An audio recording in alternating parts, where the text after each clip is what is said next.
Good afternoon, everyone. Welcome to the Digital X public debate. Thanks for being here. And also, let me say thanks for being online. If you would like to encourage people who are not here to join us online, we are streaming on Facebook Live through the Norman Foster Foundation. We have our social media tags, Digital X and Norman Foster Foundation, so please help us participate and disseminate what I think will be a very stimulating, interesting discussion from 6 talented, internationally experienced leaders in the field of digital thinking. I'm Tim Stoner. I'm an architect. I'm an urban planner. I'm engaged in this debate, trying to bring this into practice, and I'm a member of the advisory board at the Norman Foster Foundation. This is going to be rapid fire. We've got a lot to get through over this lunchtime, so let me not miss a beat and introduce the first of our speakers, Professor Nicholas Negroponte, who founded the Media Lab at MIT, gave the first TED Talk, and continues to pioneer this important field. Nicholas, please join us on stage.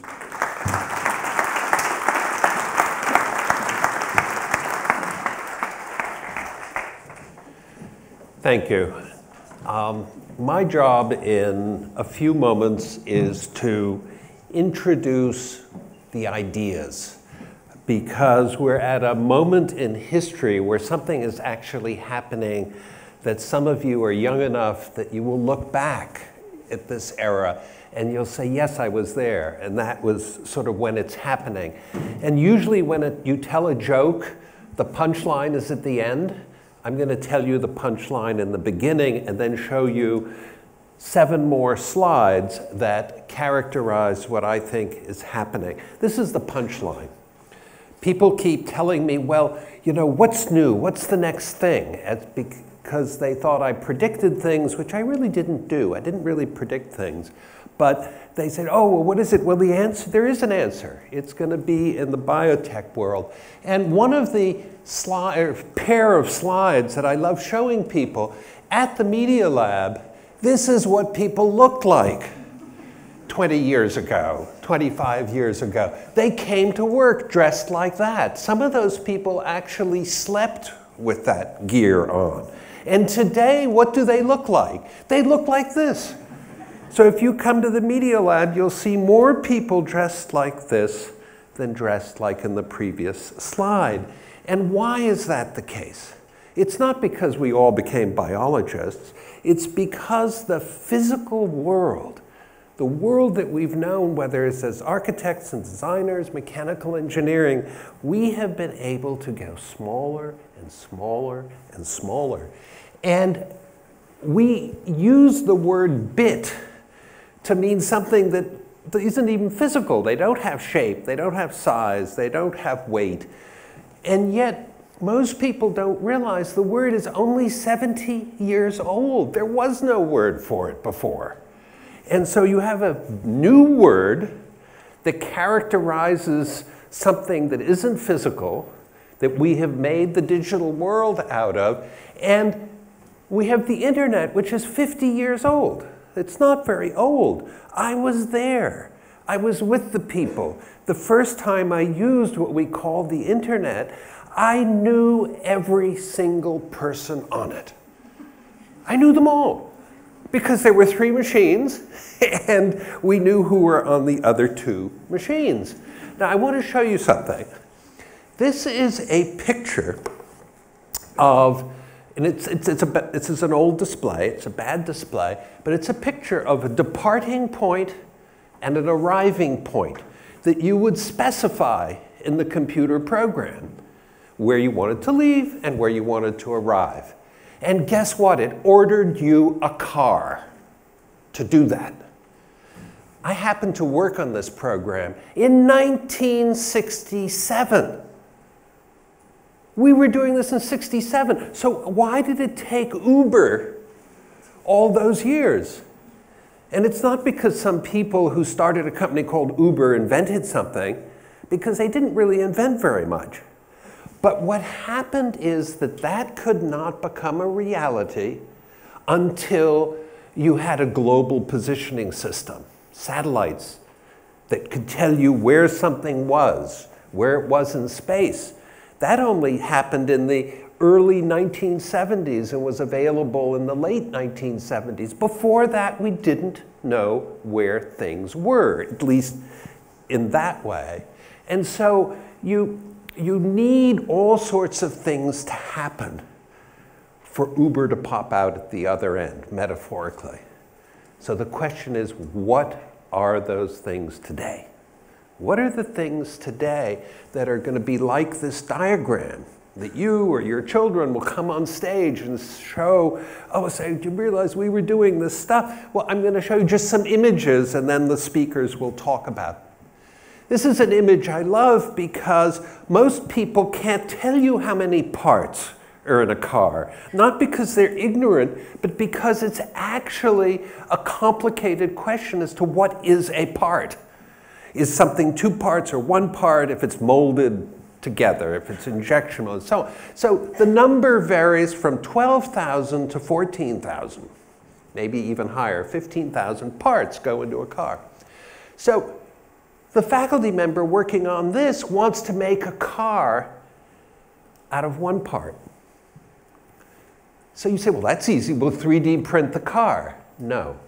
She wants to plant a seed, and the seed grows into a car. And you say, that's so silly. How's that going to happen? Well, it's not so silly. And you'll hear people talk about that. And then we think, oh, yes, we can put genes, we can edit them. But now something's happened where you don't just edit the genes, you edit the machines that generate the genes, and you are able to transmit those through generations. This is big time. This is called CRISPR. They're gene drives. And then when you come to the Media Lab, you'll see people doing this, growing plants without earth. Can you imagine if you can grow fresh food without earth, without land? This would stop some wars because people fight over land. Well, maybe you don't even need land. You can make meat without cows. You can do all sorts of things that will really change the world. And, whoops, I guess my last slide, I thought I had one more, but you will hear from people over the next hour or so, not only these kinds of things, but others that I beg you to listen to them not as just what they're saying, but as projections. I was always told, it may not even be completely true, one of the speakers might contradict me, but the difference between a dog and a human was that when you point your finger, the dog looks at the tip of your finger and the human looks in the direction you're pointing. And what you need to do is the direction that everybody's pointing over the next hour. Thank you very much.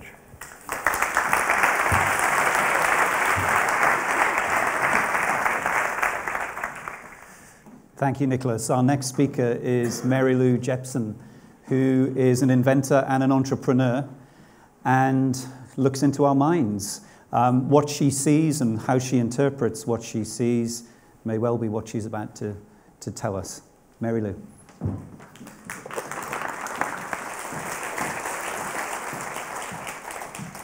50 years ago, there was no technology other than X-ray that could enable us to see inside of our bodies.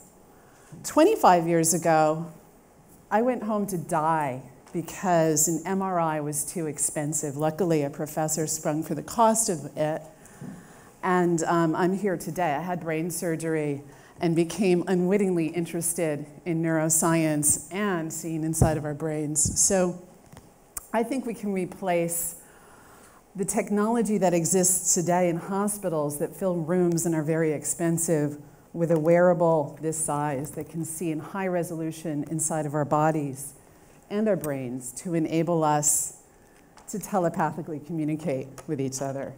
And it's not nuts. And I've got a great background. I've shipped billions of dollars worth of consumer electronics, and I believe we can use the supply chain, the $1 trillion manufacturing supply chain that makes the world's smartphones and computers to leapfrog the medical imaging technology that we use to diagnose most cancers in the world and to treat most diseases.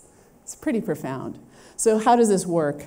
Basically, what I'm talking about is replacing that big multi-million-dollar scanner that, has anybody lied in one in the audience? Anybody ever been in one? I see a few hands going up. With a ski hat that I've replaced in honor of the Fosters with a beautiful brain cap that's shaped like a brain made by a famous artist, Marina Abramovich. Saw it yesterday live. So this is classic innovator's dilemma. Basically, the things that the manufacturing processes that make your chips have gotten to the point where I think that we can use them to see inside of our bodies. There's 3 basic principles. Number 1, can't quite see it. Our body is translucent to near infrared light. It scatters it, and let me show you. This is a laser pointer. If I put my hand in front of this, the light can go through, but it scatters.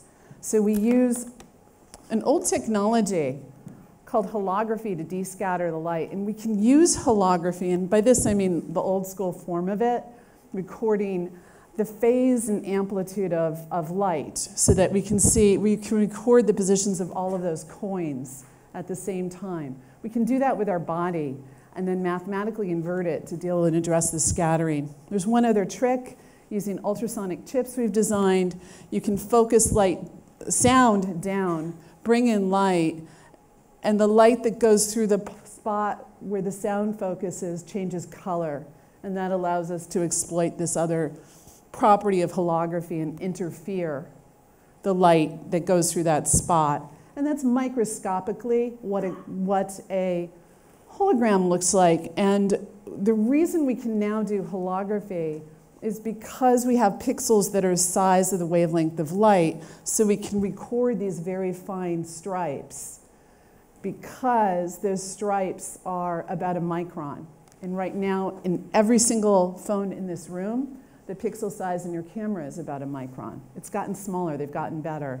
And so we've reached this sort of discontinuity of us being able to record much more information than was possible before. So we decode that information much like Rosalind Franklin decoded this iconic picture of X-ray diffraction to reveal the structure of what's in that voxel. We scan out the brain like so and are able to record it. The light also goes through skull and bones, and with this, we've been imaging phantoms and are now have made new chips that allow us to image rats. And so basically what we're doing right now is we make an MRI of the rat and compare it to our system.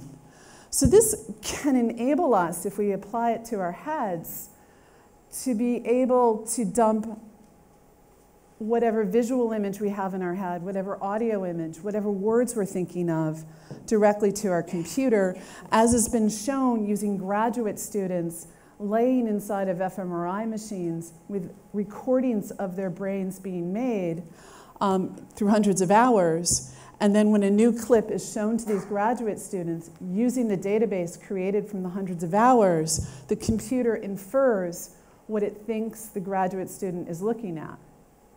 And also, there's this other part about MRI I have to tell you.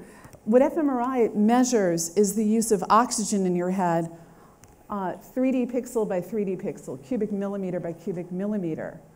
And so looking at those patterns, we can infer where you're using oxygen, and that's where it's active. So when you look at an image versus imagining an image, the same areas light up. But the bigger thing is that 2/3 of humanity lack access to medical imaging, and we can enable it with this technology. For example, mammography. FDA is rather straightforward, and so with this technology, we can enable MRIs in mobile clinics, the hat, and also we're not the only things with brains on the planet, so thank you.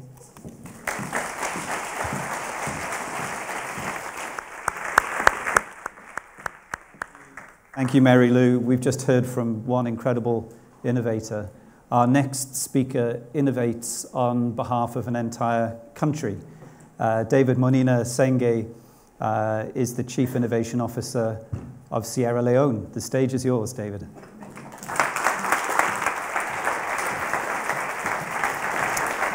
Now, I'm here to convince you that perhaps, even though, based on the news you read every day, we lose and have very little faith in governments, I'm here to challenge and suggest that perhaps our smartest brains should be working in governments to solve some of the major challenges that exist.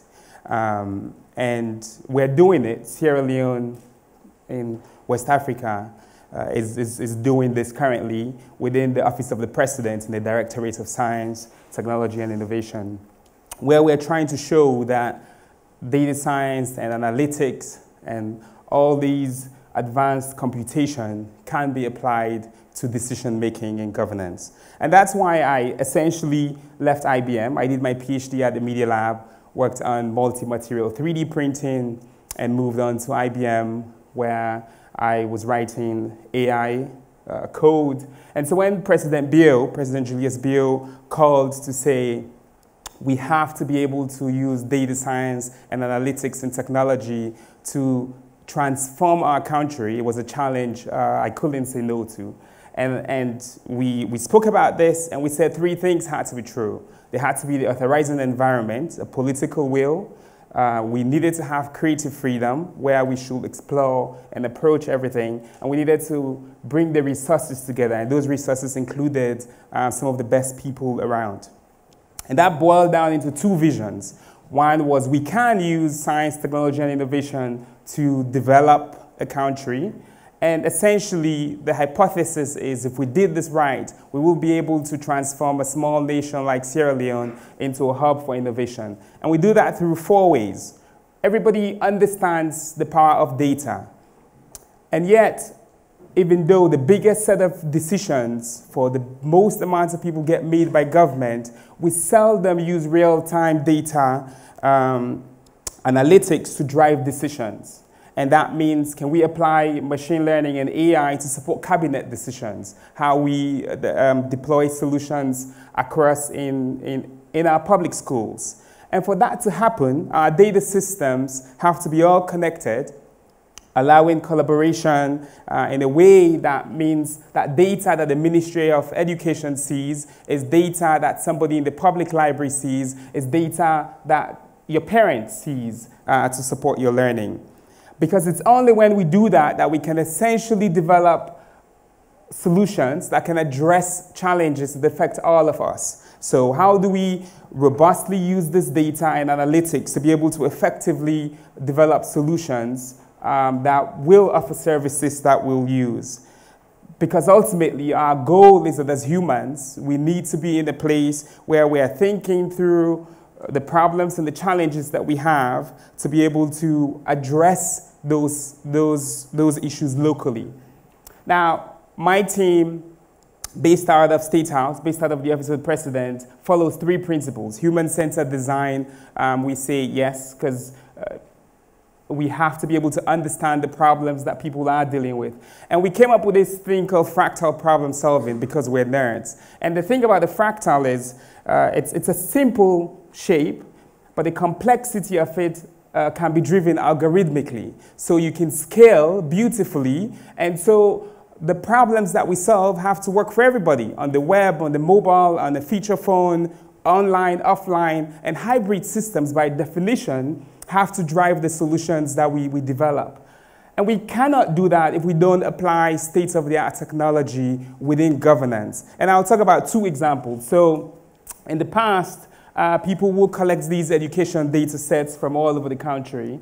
And what my team has been able to do is, for once, take this data, and I don't know whether there are other governments who do this actually, but apply machine learning to it to tell us which features are most important to learning outcomes, and then present that data back in a way that decision makers are able to absorb. So we have initial results actually that show, for example, that latrines, the availability of latrines, have a great impact on learning outcomes. And we can do this and show this across an entire country.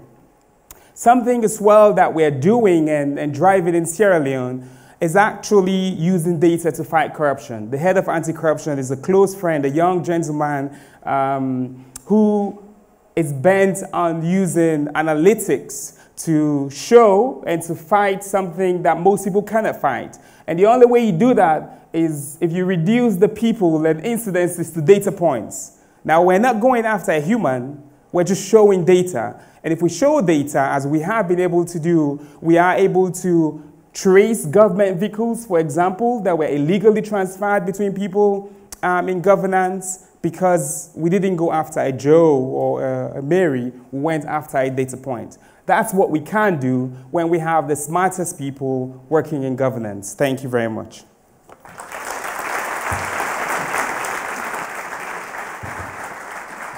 Thanks, David. Thank you very much. And the other panelists are going to join me on stage now for a discussion about what we've heard and what we think about what we've heard. Let me just start.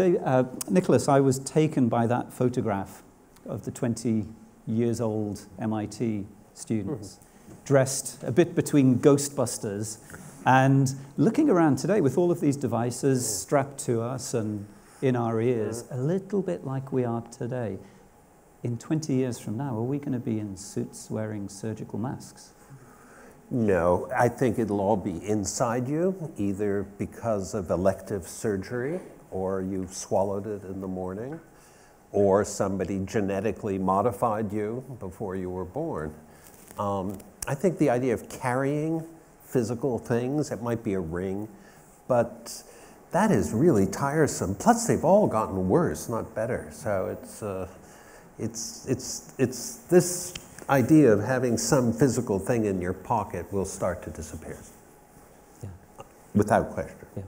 And maybe, David, one for you, just to warm us up a bit. Paradox. Sometimes the data analytics come back, in my experience, with an answer that you think is intuitively the opposite of where you would have gone if you hadn't had the benefit. So, for example, crime and safety. The more we lower the walls around our houses, the less burglary there is, the safer we are.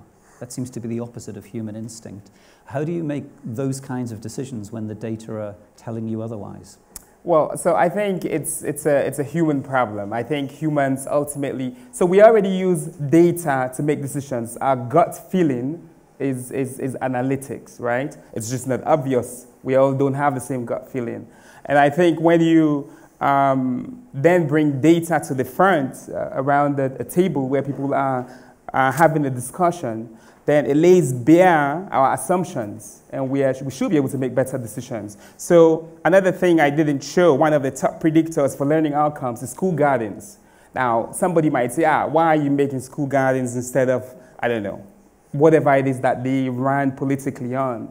And then it's a conversation you have with the data, right? It's a conversation everybody can now sit around and discuss. So I think it makes it easier for us as opposed to make it more challenging. Yeah, thank you. And Mary Lou, and maybe the other panelists might like to give their answer to this question next, which is, you've shown us some incredible technologies, and they unpack, I think, some profound challenges for, if we can look into our minds and what can we see in ourselves as well as then in each other.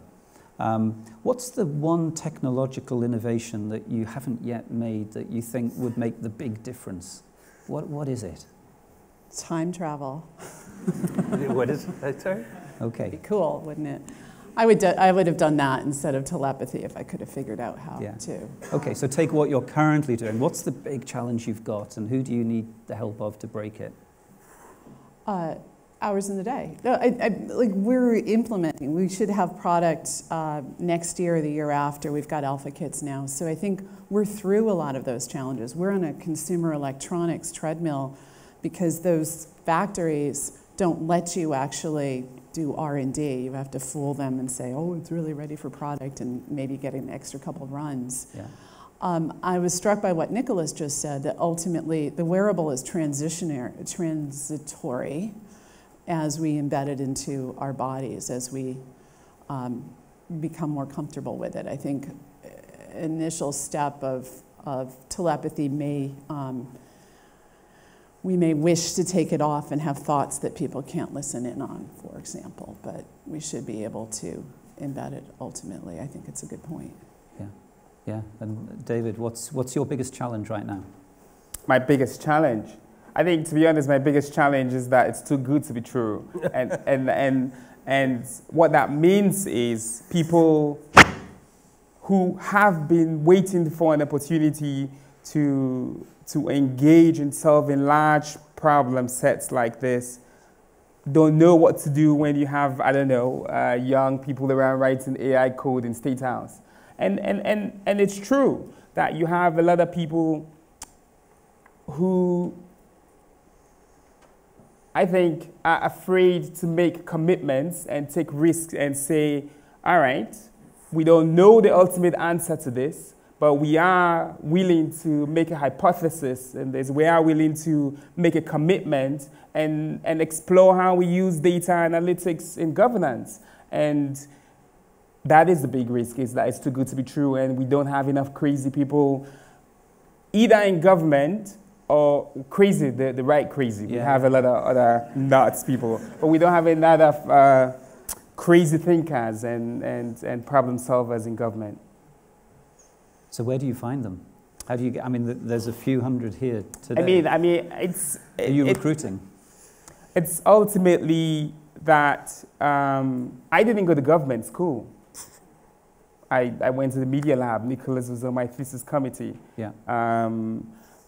And maybe it's that we have to think about what government is and what we expect government to do.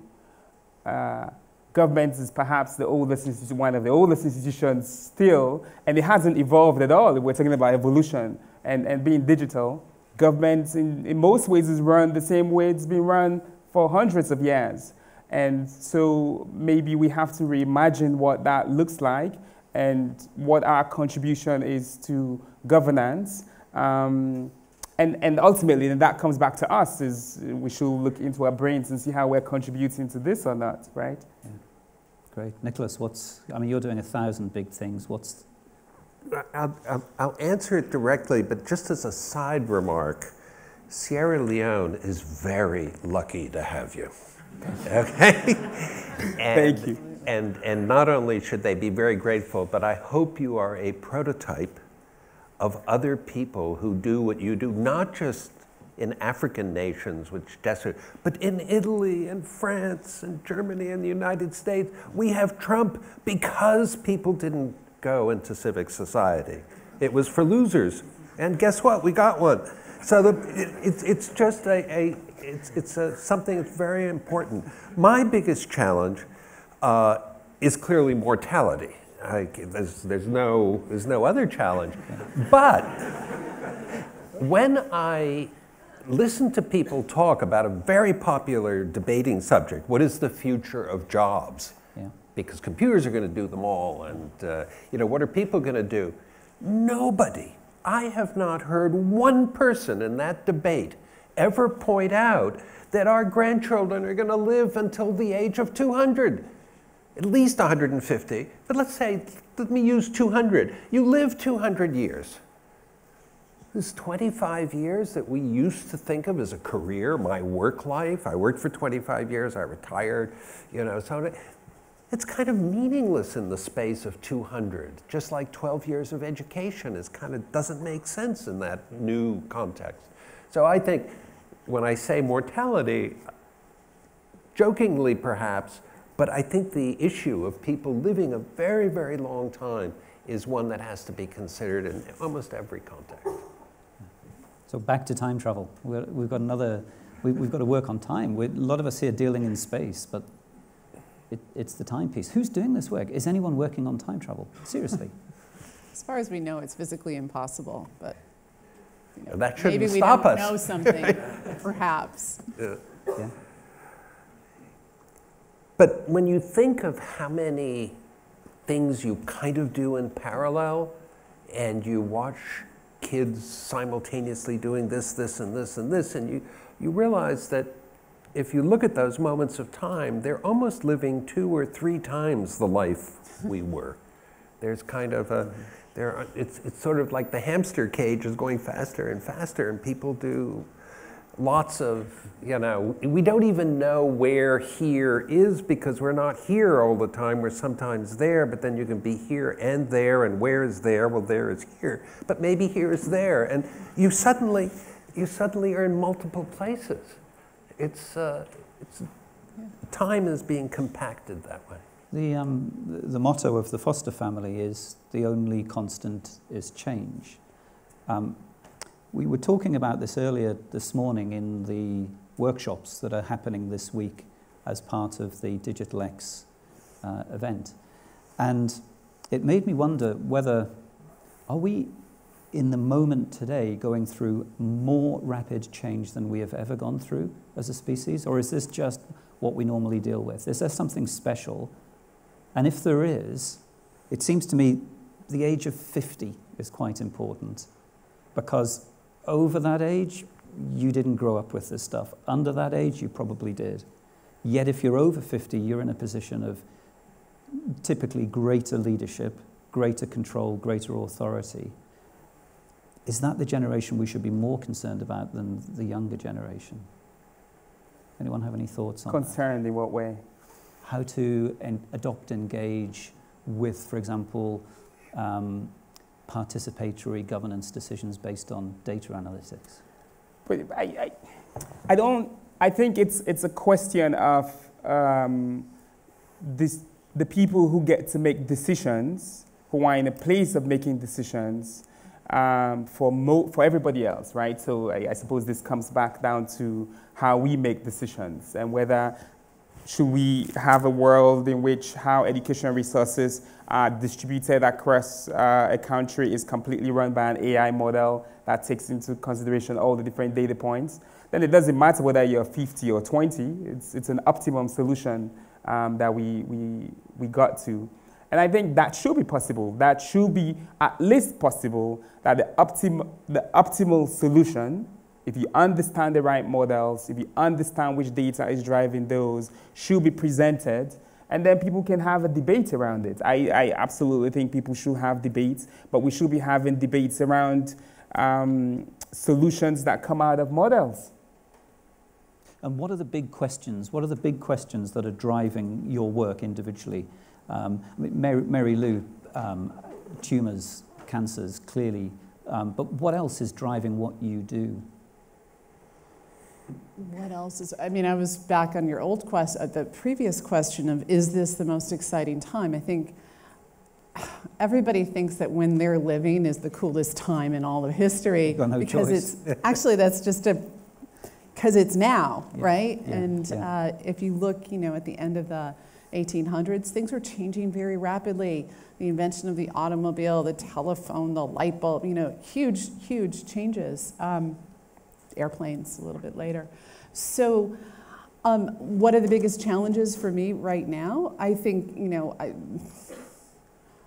I'm running a startup and I'm in year 3, so they're kind of mundane, like, what's the business model? Should it be a nonprofit, a for-profit? What's the cut of that?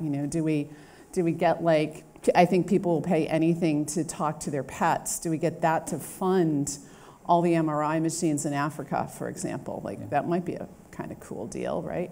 Those are sort of pretty tactical things, though. I think one of the things that I do, I serially start startups, and in the beginning, there's all of this sort of blue sky, and then you commit and you walk, and then you're doing tactical stuff until you get shipping, and that's a little bit boring, but it makes like everything you did for the last 3 years worth something. So I'm in a kind of a, I hate to call it, but like before you ship a product, it's a bit of a rut, and so you got to pull yourself out of that and come to things like this, because some of you in the audience are maybe in similar ruts. It's hard to call telepathy a rut because it sort of changes everything, right? Right now, we're all a bit like Stephen Hawking is the analogy I use. Like, input's pretty good, eyes, ears, senses. Output is moving our tongues and mouths and typing, essentially. And could we dump the images, the music out? Could we connect our brains together? What would we be capable of? Right? We think the complexity, some of the discussions this morning is getting too complex. We can't understand it with a single brain. Well, what if we tie our brains together to the computers? Then we can understand a much could possibly, need to prove it, a much more complexity by the nature of it and the different perspectives and the guts and all of that. But maybe that's the next thing. I would just say one thing, and I'm going to use the field of AI as the example because Danny Hillis, whom you will meet, Mary Lou and I knew the founder of the field, and his name was Marvin Minsky, and I was very fortunate to be his neighbor, as well as being at MIT, but he was never my advisor. He was kind of a friend, and he would come over to my house to smoke, so his family wouldn't see him. I'd cook dinners and so on and so I was able to be at the table, if you will, literally be at the table. And all of the people in the early days of AI, what did they talk about at dinner and lunch?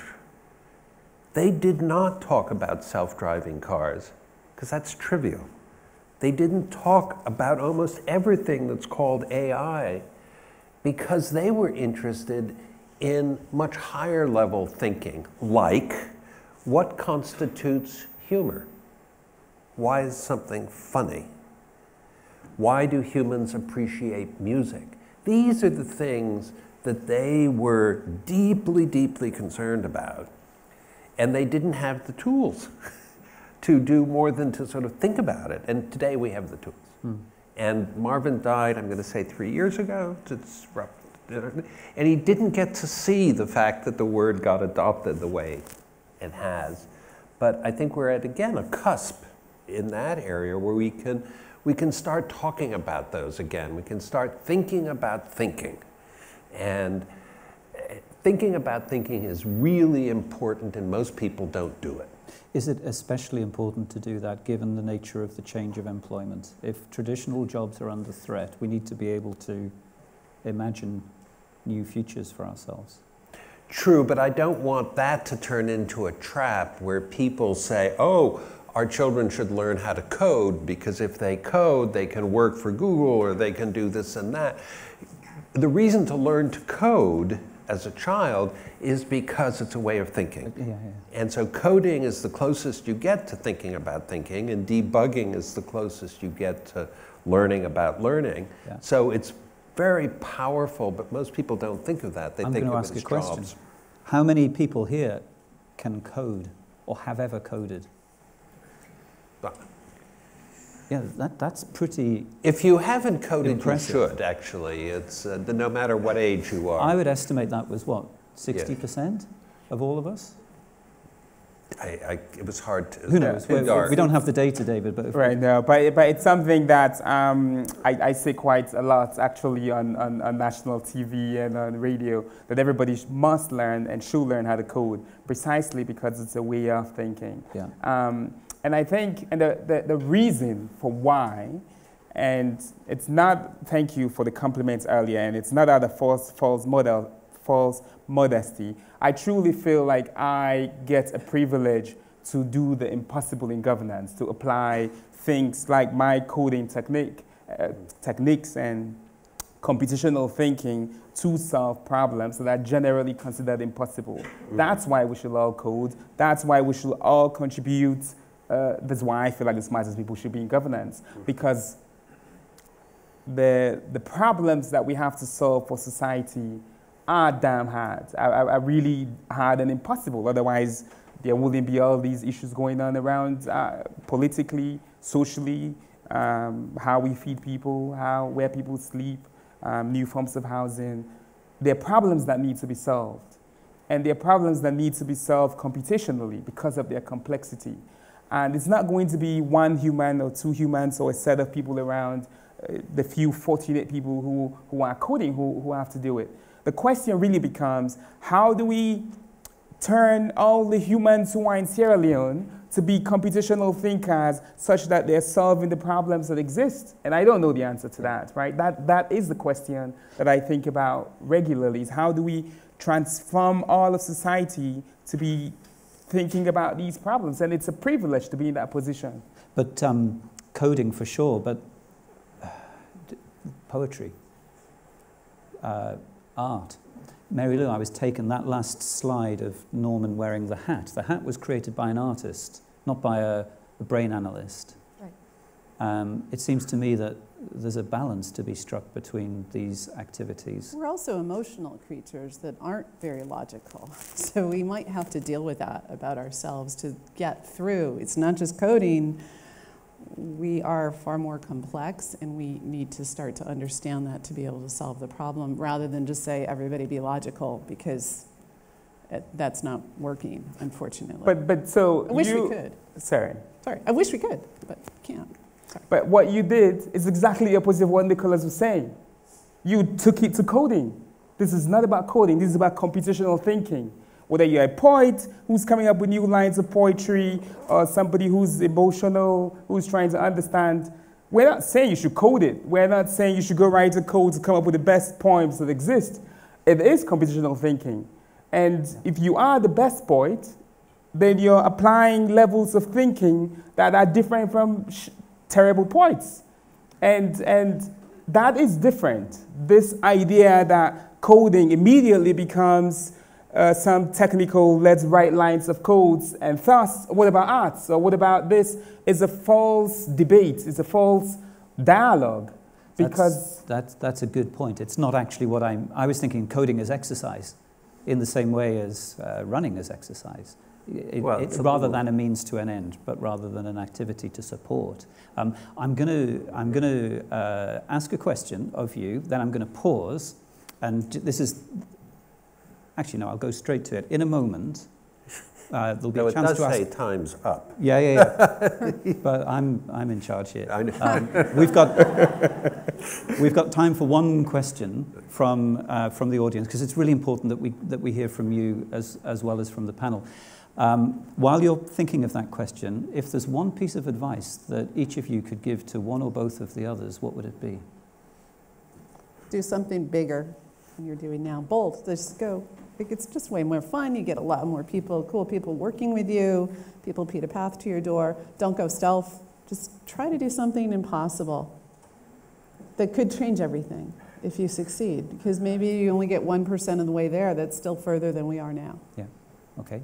I'll go last. I'll let Nicholas advise, because I'm still thinking about what's going to happen. But you said advice to each other. Yeah. Oh, yeah. Imagine there's a wall closed here. We're in private session. But that's hard, because the reason we're on stage together is a certain admiration for, so, yeah, we can all always do better. Speak truth to power. Yeah, but my advice is to David is to keep doing what he's doing, and to Mary Lou, keep doing what you're doing. And, just keep going. Okay, that's simple enough, David. Simple. And become a nonprofit. Yeah. Okay, time's up. Or do you want a couple of minutes, and I'll take the yes, please. Question? Yes, I'll take it. I think we've got a question over here. Do we? I can see the microphone is there. No.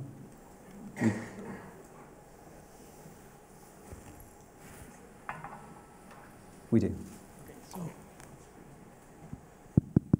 My question goes to all of you, and is, in your opinion, do you think that the infinite possibilities of technology we have nowadays will increase or reduce social imbalance?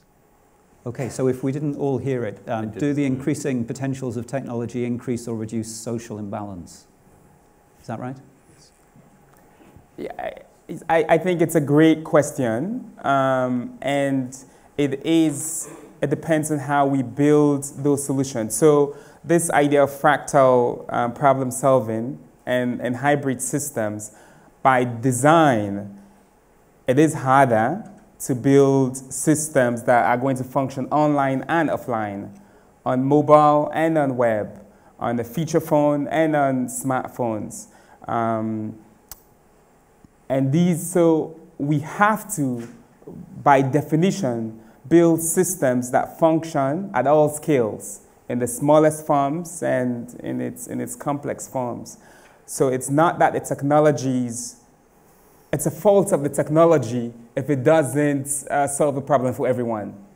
So then maybe we should celebrate and award the people who we should celebrate more are people who are building technologies that scale and that are accessible for people everywhere. If you build a technology only 2 people can get, it's cool for you and your friend, but maybe we should be thinking about technologies that can function and solve a problem for everybody.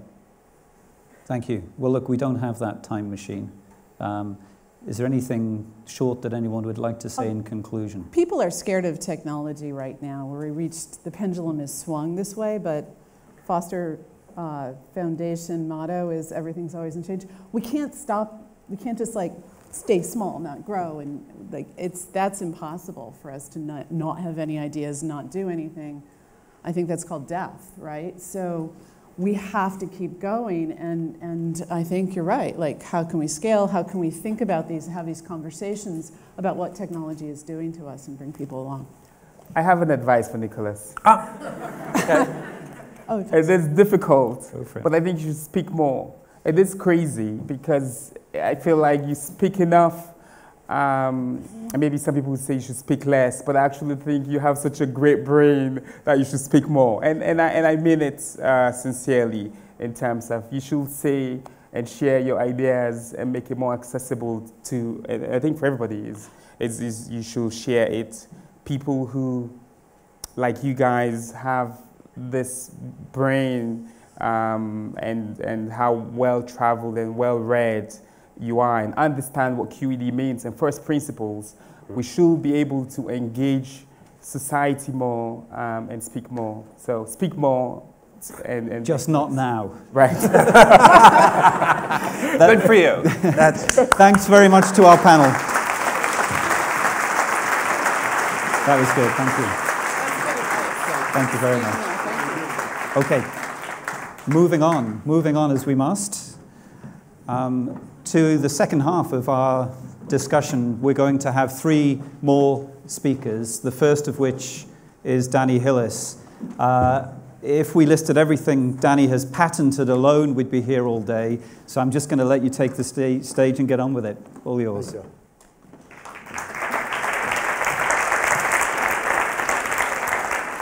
So I actually wanted to play off of Nicholas said, we'll look back on this moment and think something, changed, or, we looked at something different at this time. And I'm going to propose what I think that something is, if I can figure out how to operate this. So right now, coming into this, we see a distinction between nature and technology. And almost everything we look at, the light bulbs, the buildings, so on, is technology.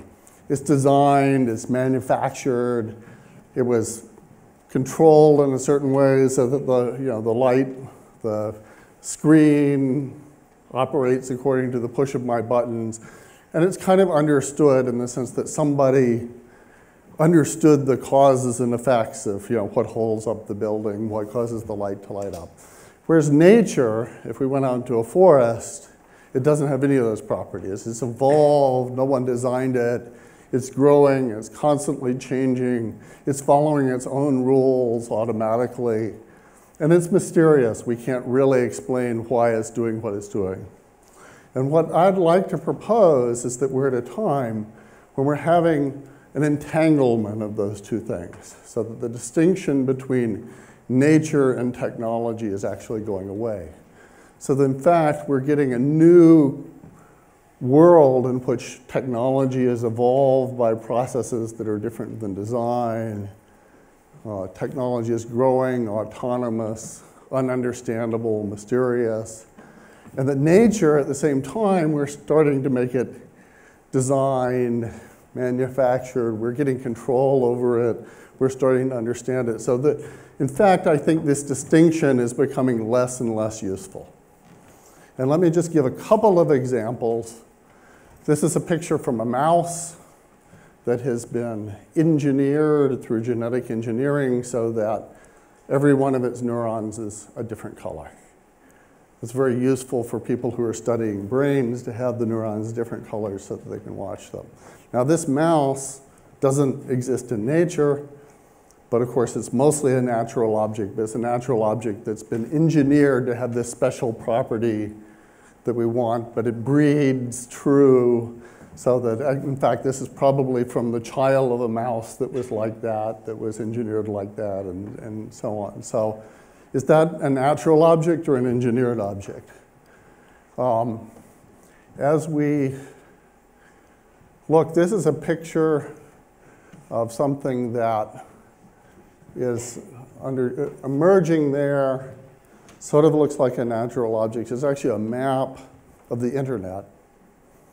Is that a natural object or an engineered object? Well, there's actually nobody designed that map.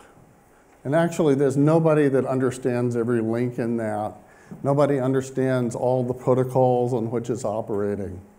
So it started out as certainly as an engineered object. There was a time, and Nicholas has said, we knew the map. We all knew how it worked. But in fact, it has evolved over time. It's running so many different protocols that are running, many different applications. And in fact, there is no accurate map of it. There is no person that understands it. It is, in some sense, we have to treat it almost like a natural object because it evolved, it grows, it's autonomous, it's adaptive. It has many of the same properties that the jungle used to have. We can kind of use it for things useful, but it's not quite an engineered object. It's an evolved object. We're beginning to, even when we design physical objects, we're using evolutionary techniques.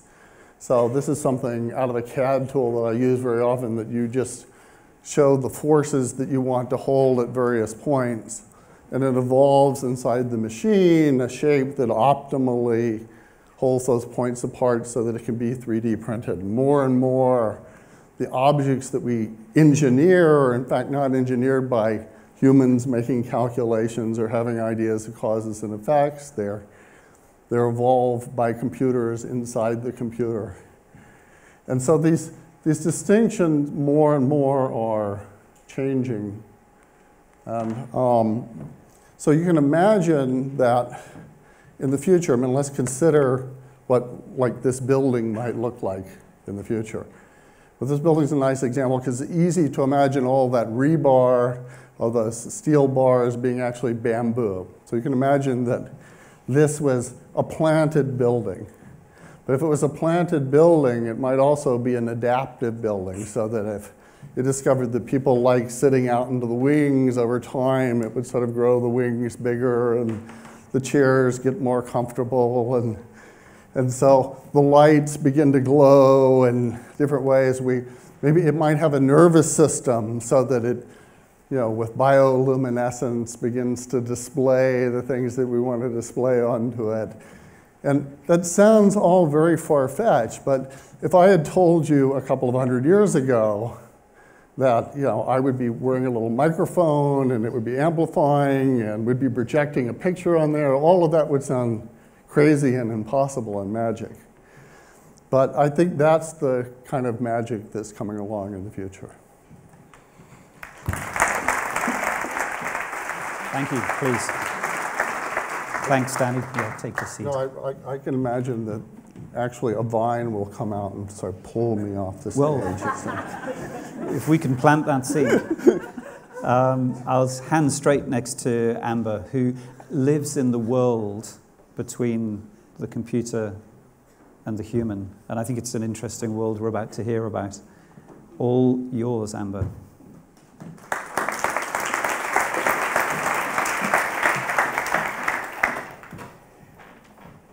One of the original promises of technology was to give us more time instead of less time. How many of you have more time with technology? How many of you figured it out? Everyone talk to him afterwards. This is great. I'd like to talk about this concept of calm technology, bring it back from where it came from and try to bring it into today. We're given these ideas that 50 billion devices might be online by 2020. It doesn't matter how many billion devices we have online or not. It's our interaction with those devices. The more things we have, the more things that can go wrong. It's not just robots sending us messages on our phones instead of our loved ones, and our attention constantly being attacked by feeling the need to look at our phones. Or the idea that we're trying to do all these smart technologies, yet when we try to use our smart lock at the house when we get home at 3 a.m. from the bar, we can't because our phone runs out of battery.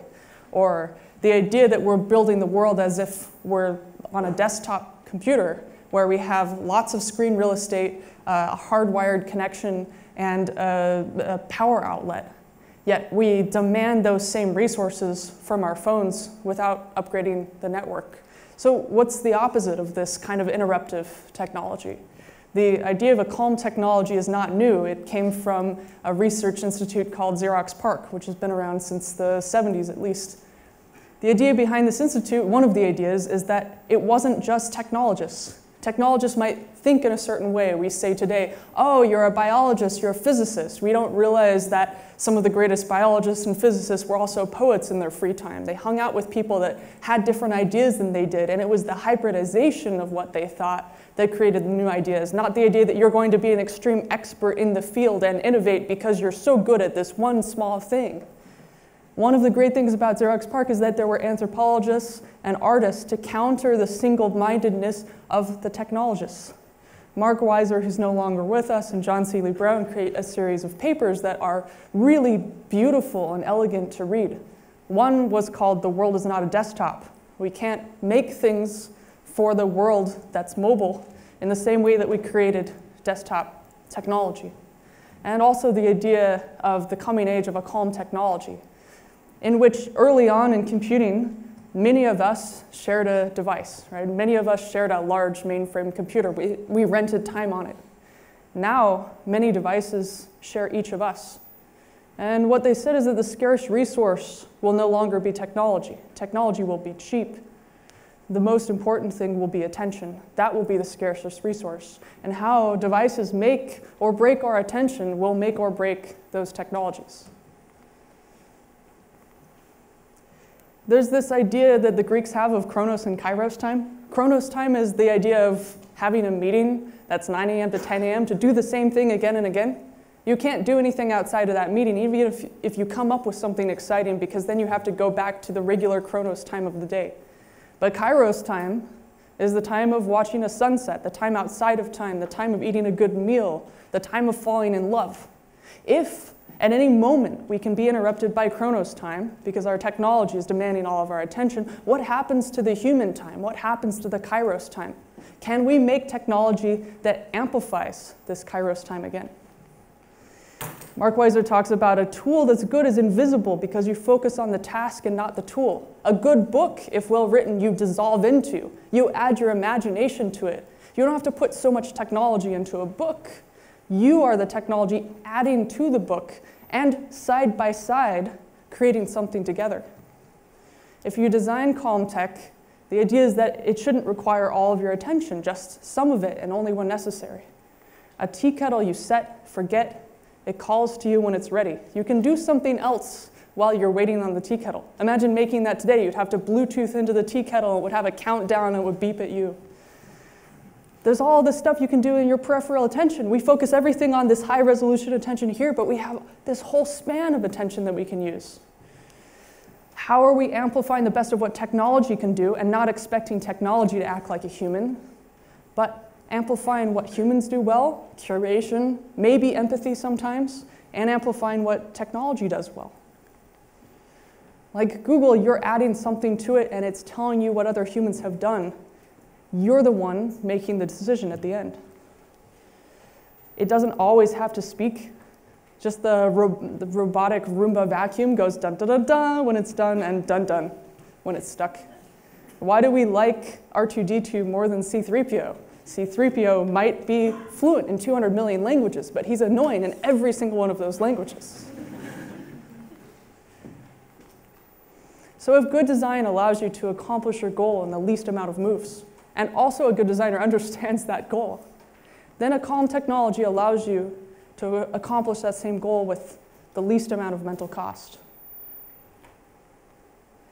Because, hopefully, a person's primary task should not be computing, but being human. Do we need smarter devices? Mark Weiser argued that we don't need smarter devices, we need smarter humans.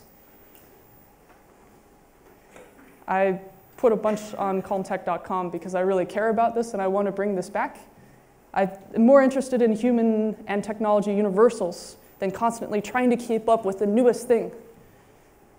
What is universal that will make sense for 1,000 years instead of 1 year and you have to replace it? Thank you very much.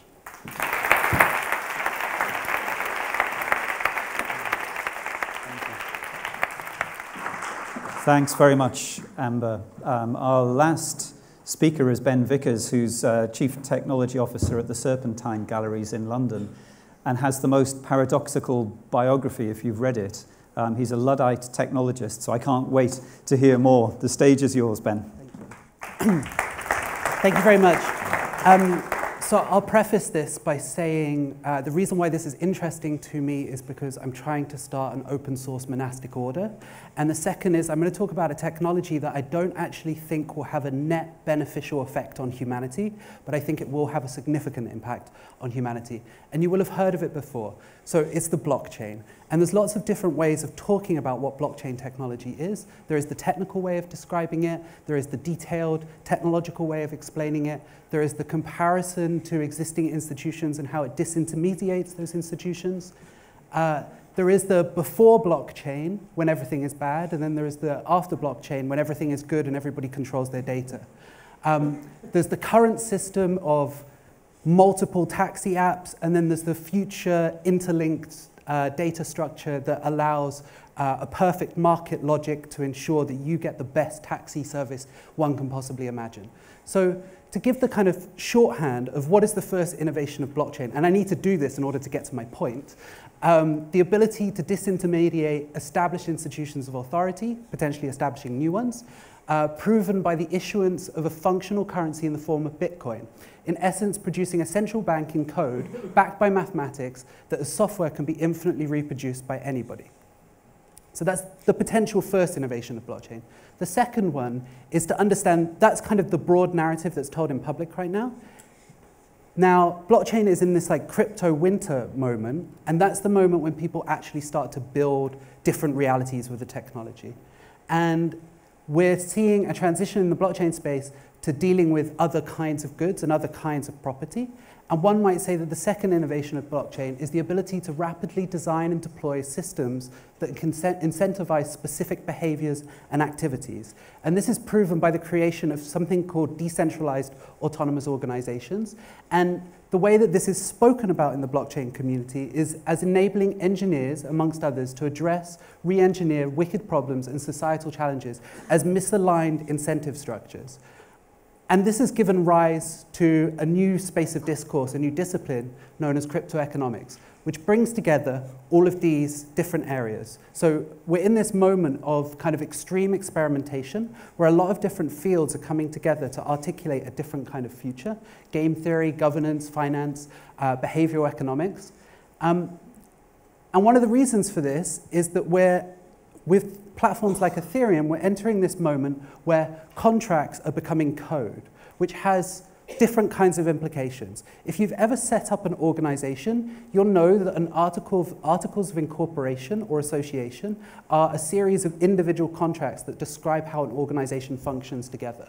And so this is giving rise to something called decentralized autonomous organization, which has a number of different results, which is open source legal contracts, so the ability to copy and paste contracts between one another, near zero cost for the creation of organizations, organizational design free from judicial systems, which is probably the kind of red alert thing that should really be paid attention to, and the idea of autonomous, ownerless organizations.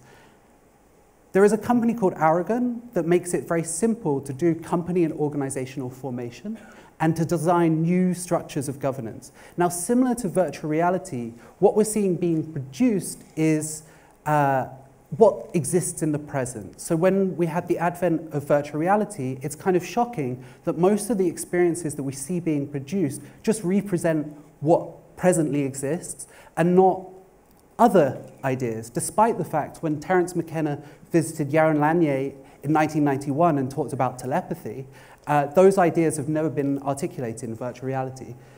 There are some exceptions. So Moloch Dao, named after the Canaanite god of child sacrifice, is attempting to create a new funding structure that can decentralize the way in which projects are supported within the Ethereum ecosystem.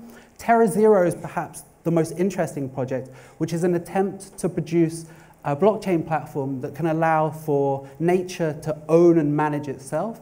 And Rave DAO is a decentralized autonomous organization that people can copy to use to produce crypto raves, which is an emerging music scene that's kind of drawing from people like Hack'em Bay and the decentralized autonomous raves, etc. The reason I'm interested in this and what I think is really important right now is that there's a long history within artistic discourse of the creation of highly experimental organizations that changed the nature of reality. And this is Bauhaus, this is the Situationist International, Black Mountain College, George Bataille's Astrophile, the Fluxus Manifesto. There is a kind of unique opportunity in this moment to draw on the historical arc of highly experimental artistic organizations in order to produce an entirely different framework for reality, rather than reproducing what currently exists in the present. Thank you.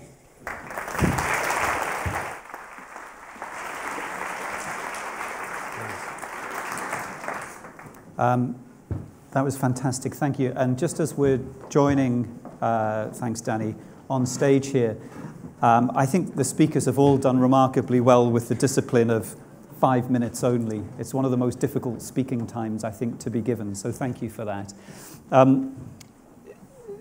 Just, Ben, on your last point there about artistic communities, I was trying to link this back to urban planning, to architecture, and there was also a parallel movement. The Bauhaus is 100 years this year, celebrating its centenary. There was a parallel move in urban planning to decentralize, to build suburbs, and to build at low density, and that's created a lot of issues, a lot of challenges. But it seems to me what the Bauhaus did, and I'm less familiar with the other organizations, was not just to remain insular, but to disseminate, for some very important political reasons, the migration out of, or the movement out of Germany into the US, the UK, and elsewhere in Europe. Is this something that, in your monastic order, you will be able to concentrate but still disseminate? It seems to me that balance is important, or that dynamism. I think maybe there's two ways of answering it. So the reason why I tried to bring those different things together is because I think that we're kind of stuck in this strange freeze frame moment where we're just using the same organizational forms and again and again to try and produce innovation, rather than producing highly innovative organizational forms that can then produce innovation. And I think the Bauhaus, given that it's centenary, if you compare it to the number of educational startups that emerge from Silicon Valley, the Bauhaus has been around for 100 years, and it probably will be around for another 100 years. So beginning to look to those kind of historical models that can teach us something different. Now, I didn't give a talk on my project around monasticism, but there's a reason why I focus specifically on monasticism, is because the network of monasteries and their, at least within Benedictine orders, and its disposition towards decentralized infrastructure is a model that can be looked to in order to think about what these technologies look like on a much longer time horizon, because they have existed for a longer time. Yeah. And they're interesting because they do have a degree of autonomy and sovereignty that is similar to the disposition of emerging technologies with respect to decentralization.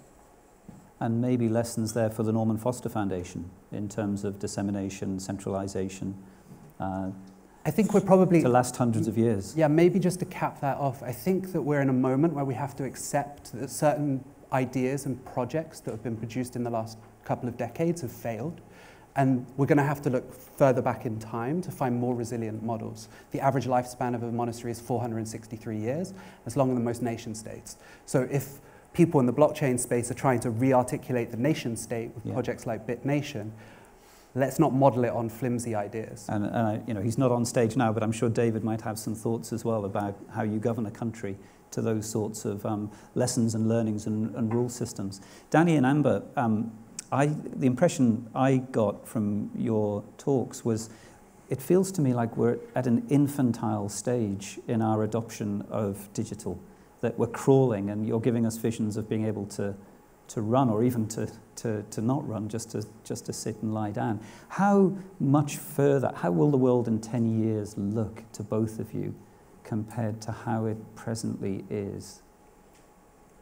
So I think digital is kind of a symptom of something that has, which is we're beginning to think bigger than a single human mind can think. And that's something new in the world. We've done it by culture, but in the past, most thinking has gone on inside single human minds, and then they share the output of that thinking. And I think that we're beginning to build an infrastructure which is partly technological, partly social, where the things that we do, the ideas, are emergent out of many minds, combinations of minds and computers, things like that. So I do believe that we're probably shifting into a different kind of a thing. And I've always thought we're sort of halfway between animals and whatever this thing that we're becoming is. And you can just be, wow. Yeah, the shift is happening as we speak. Okay, I think maybe your mic, but if you unpin it and hold it, that might rectify it. Hello.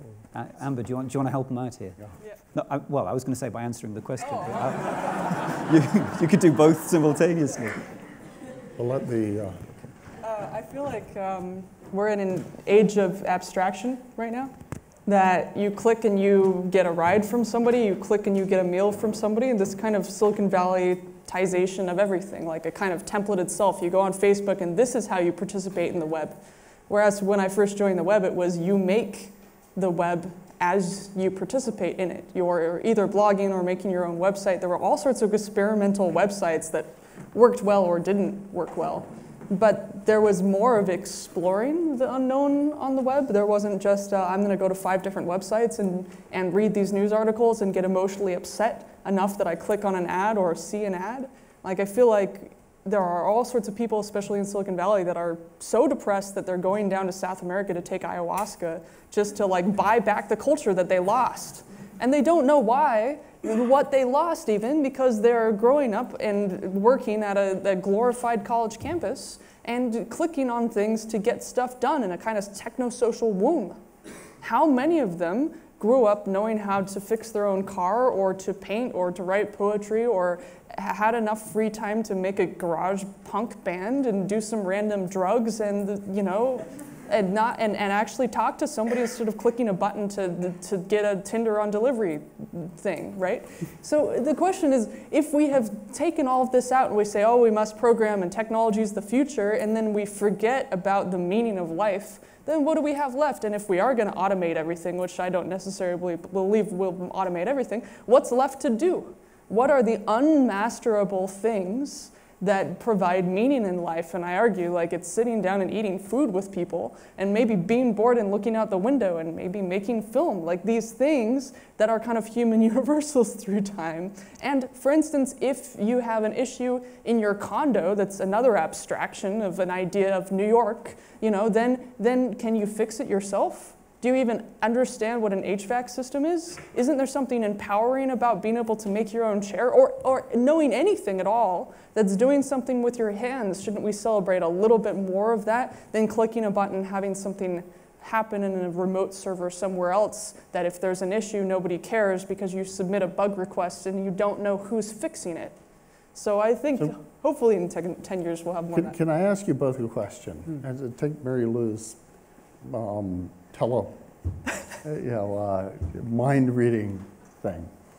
If you could actually get a piece of technology implanted into you, let's say it was safe and by choice it just became part of your body, something went into your brain, and you had the ability to do not just everything you do on the cell phone, but much much higher bandwidth communication with anybody else who had this implanted. Would you do it? I mean, it comes with a lot of preconditions. Who manufactured it? Is the code open source and auditable? You know, all of these, for me, there's like a set of kind of questions that I would make an assessment. So I wouldn't offhand say no way, absolutely. How about you? I think we have to divide technology into restorative and normal and enhancing, right? If it's restorative and restoring me back to the norm so I don't have seizures, absolutely, right? Because it's a medical piece of technology that has to go through standardized testing and hopefully doesn't have to be uninstalled and reinstalled by some Apple Store technician every 2 months, right? And then there's enhancing technology that could connect me to the web, but the web is junk. It's a bunch of us hoarding cats and news stories and being emotionally upset. So why would I want to be closer to that? If we haven't figured out how to have a nice time online like the well, then do I want to be connected to that? No, I want to go outside in nature. So maybe I don't want anything being embedded to my brain because I already have something in my pocket that I'm already connected to. I have that light, you know? So maybe I just want to have a garden. Like I meet all these people in technology and like they want to go with the original code that you put in the ground and it grows with the sun and the rain. Like it's pretty good code. It's been stable. You know, do you want to have an app that gives you directions when you're blind? No, you can breed a guide dog and train it. And that's a pretty awesome companion that's also fuzzy. You know? I'll take that as a no. No, I wouldn't definitely. So go on, Danny, answer your own question. Oh, I would, no question about it. I mean, but would you develop it yourself? Of course I would ask the kinds of questions that you're talking about. Right. You know, I would vet it. I wouldn't do it unconditionally and so on, but... Okay, quick audience straw poll. Yeah, I want to know, would they, hands up if you would embed tech, yeah, front row. Would you embed it? Not so much good technology, a few hands. Been tried out, it was safe. Yes, okay. Then how many people definitely wouldn't do it? Yeah.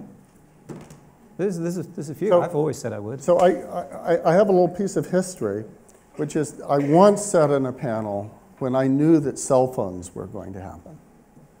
And I explained in sort of this hypothetical that you'd be able to carry around a telephone at any time. And I asked that question, and I did not get a single person in the audience that wanted to have a cell phone. Yeah. Everybody said, well, that would be ridiculous. You know, they had all the right reasons for it. It would ring at any time. Yeah. People would stand on buses to talk. Can we ask another question to the audience then? Raise your hands if you had a choice, you wouldn't have your mobile phone with you right now. Ooh. And how many of those people that are holding up their hands do have their phone with them right now? We've all got at least one. Yeah, excellent. We've got a few minutes left on the clock here and time for audience participation. Lord Foster.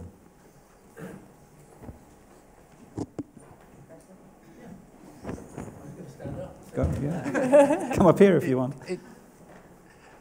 Something occurred to me when you were talking, Ben, and that is that if the subject of Digital X this week, in terms of a workshop, is the pursuit of an urbanization, cities without infrastructure, a future where you can have sanitation without a sewage plant, sewers, where you can have power without a power station, where everything becomes decentralized.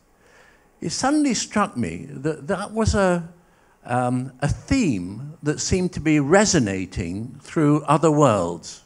So you, Ben, were talking about blockchain, which is totally autonomous, and you were talking about autonomy, and you were talking about technology which we're not aware of.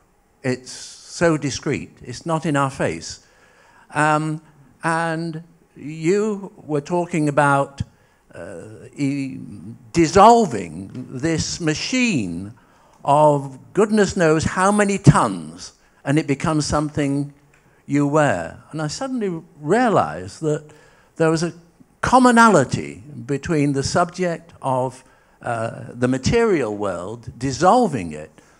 And that was really generated by the idea that you could transform slums from within, that you didn't need roads, you didn't need sewage plants, you didn't need a power station, but you could improve the quality of living so that everybody had clean water, modern sanitation, and so I just wondered whether you saw those connections from your world, because I suddenly realized that there was an extraordinary commonality. Thank you very much. I mean, I should preface what I'm about to say by being part of this group is a bit weird for me because you guys are part of the history that I read. But I think the disposition in the historical trajectory of the Crypto-Anarchist Manifesto, A Declaration of Independence in Cyberspace, all of those things talked about decentralization as the trajectory where we were trying to get to. And I think that we're in this moment in which we've kind of arrived, and it's not quite as we expected it to be, and it's thrown up a whole set of complex challenges that are frankly terrifying. And I think that inevitably, because technology, and maybe one of you can answer this better than I can, because I've been asking, why does technology have this disposition towards decentralization? Is it about the ideology, or is there something innate within the mechanical process that leads to, you know, the way the internet was designed? Or is this like a kind of natural trajectory for this That's technology? an interesting question, when you might otherwise think we're all addicted to the Facebook. You know, it's the centralization of our relationship with online. Amber, Danny. Yeah. I'm hoping, I mean, right now we're using stuff with a local phone, but it's all remote. So all of our personal data is stored wherever, somewhere in Oregon or something on a data server. And yet we don't have, and we're not maintaining our houses and our communities, so we're not really operating at human scale. And I'm hoping that whatever the next technology is and whatever housing is, we can operate and fix it at human scale, so we're not relying on some centralized system to come in and fix it poorly for us. And that we can adapt and build our own technology for our own purposes as communities and organizations and companies and individuals and families, instead of having, you know, thinking that somebody else has a better idea for us. You know, we can have a blend, but it's like a human alongside a technology instead of a technology making all the decisions. This is what I'm hoping. It's more of a hybrid. So I think centralization becomes a bottleneck for creativity, because you depend on whoever controls that central thing to be the creative force. And I'm very optimistic about the future, but I'm not optimistic because I don't believe in all of these problems. All these problems are real. We have huge problems, but we also have huge capacity to create and meet problems. And that is a decentralized capacity. We have an amazing ability to find solutions to things that, you know, one individual can't imagine. So I'm super optimistic in part because of the decentralization of creativity. Thank you. I wish we had more time to take this further. I wish we had time to hear more about the work the Norman Foster Foundation is doing in unplanned communities, where it seems to me there's a very direct, tangible, humanistic scale to which this discussion could be brought. We've been talking about very much the personal in this session, and we've been engaging very much with the local in those places, and perhaps there is a physical to digital story to discuss. We have time for maybe one question, and without any pressure, I'm going to look to this side, because in the last of these debates, I utterly ignored everyone behind me. So my apologies. If there's anyone with a burning question, show me now and we'll throw you a microphone. Yes, sir.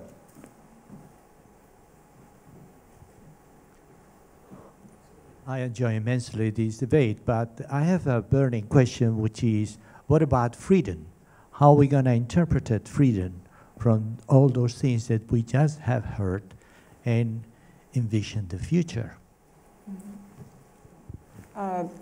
Oftentimes, I keep hearing these like utopian or dystopian arguments, and I like the idea of a middle future instead.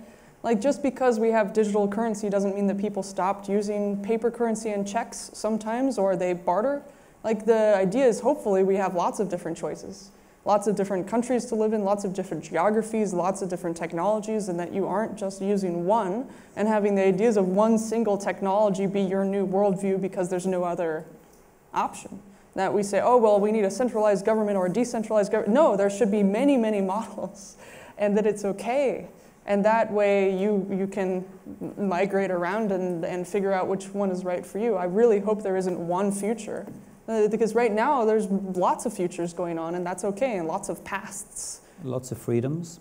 Hopefully, maybe less freedoms than we, maybe there's always less freedoms, but maybe in the future we'll have more choices and we can kind of move about. It's a difficult answer and a good question. Thanks. Yeah.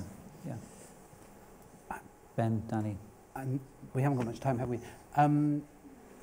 It's a tricky, obviously, like, freedom is a very subjective concept. With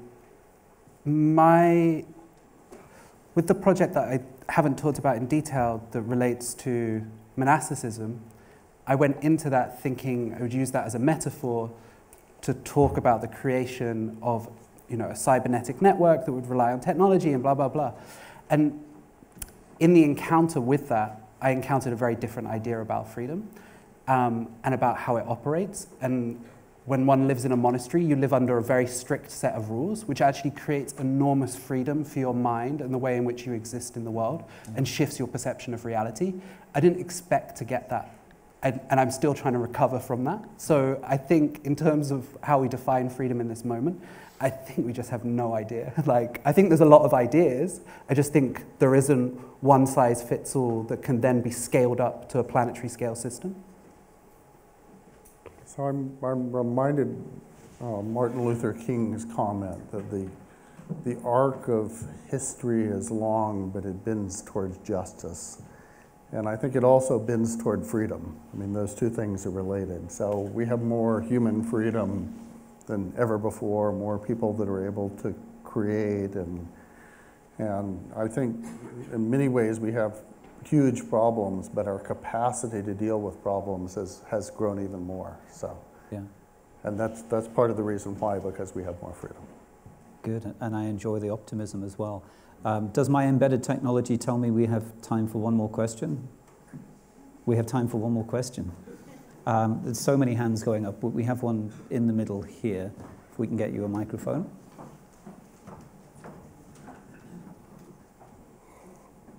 Hi. Well, I think we live in a very fast world right now, and we want results and answers without waiting, and we focus on the tool and not on the task. And I was wondering if you think it's possible for this society to get out of that, and how it could be maybe we'll get tired of all of this technology and want something more human or something like that. Thank you. Great. Yeah. Will we ever get tired of technology? I want to answer that. That sounds fun. I think at some point it's going to become very, very expensive to get things instantaneously. And it's been proven time and time again that the more you work for something, the more you get excited, like the more meaningful it becomes. Like if you have to wait to eat, or if you have to take a package apart for a while, or you build up to something over 5 years, like there's just some feeling of satisfaction, and like you're a part of it instead of clicking a button. And there's a lot of people that are just clicking a button and getting something instantaneously, but because they didn't have to work for it or grow with it or be physically part of it, the joy is not there as much. Like you look at when people get a lot of money, they start to buy originals. Like they start to buy a real chair. Like they start to buy a real piece of clothing. They start to, or like the old money will hand something down from generation to generation that gets better and better and better. And then you have the kind of inability to buy things that are high quality because they're so instant. And I think also because things are so fast, we also expect that people are able to answer all of the time and do all of these things and handle all of these things. If they were a little bit slower or it was more expensive to send a message across the world, then we would consider what we're really doing. Like if you're sitting there on a typewriter, like you have to really consider what you're going to write. And all of the information, the processing happens in your head, and then you use the typewriter as a tool. But if you're able to erase all the time, then are you really thinking up here, or are you trying to think over here and getting distracted by all of these things? Mm-hmm. So maybe just learning the analog first allows you to remember that a lot of what we have that looks instant is just a tool, and hopefully doing something real for a while that's hard to master, like ceramics or something, can give you this mindset of delayed gratification that can help create more purposeful interactions with things, because as resources get more expensive, it's just not going to make sense to have this instantaneity anymore. So hopefully it's just temporary. I was just going to say that I don't necessarily differentiate between like a pencil or a laptop or something like that when we talk about technology, that it's all on a kind of continuum. But I do think the moment in which you get bored or tired of technology is the moment in which it becomes homogeneous and nothing feels so.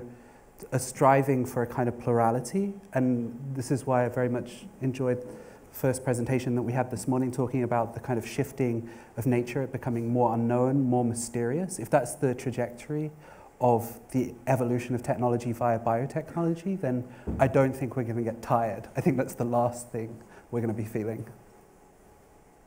I guess my definition of technology is the stuff that doesn't really work yet.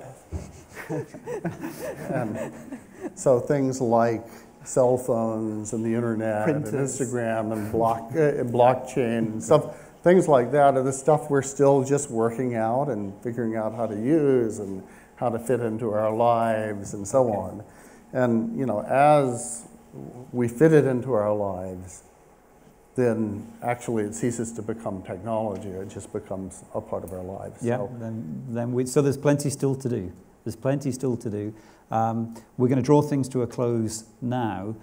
Just before I ask you to show your appreciation in the traditional way, let me thank our editorial support partner, eFlux Architecture, who've given us great help in bringing this event on, to the trustees of the Norman Foster Foundation, Lord and Lady Foster, and all of the trustees. Thank you for making this happen. To all of you for coming on land and online, and for helping us disseminate through social media. But I think especially to all of our panelists, and as you give them your thunderous round of applause, or you tap your desktop at home or wherever else you are, I'll ask the other panelists to join us on stage, and perhaps some other guests as well, for a group photograph. So thank you very much.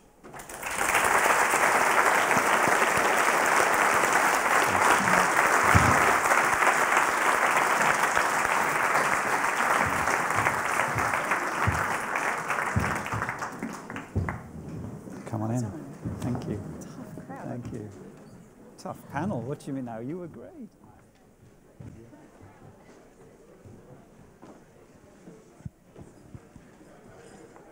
Good. Come on in. Maybe if we just shovel along to the middle.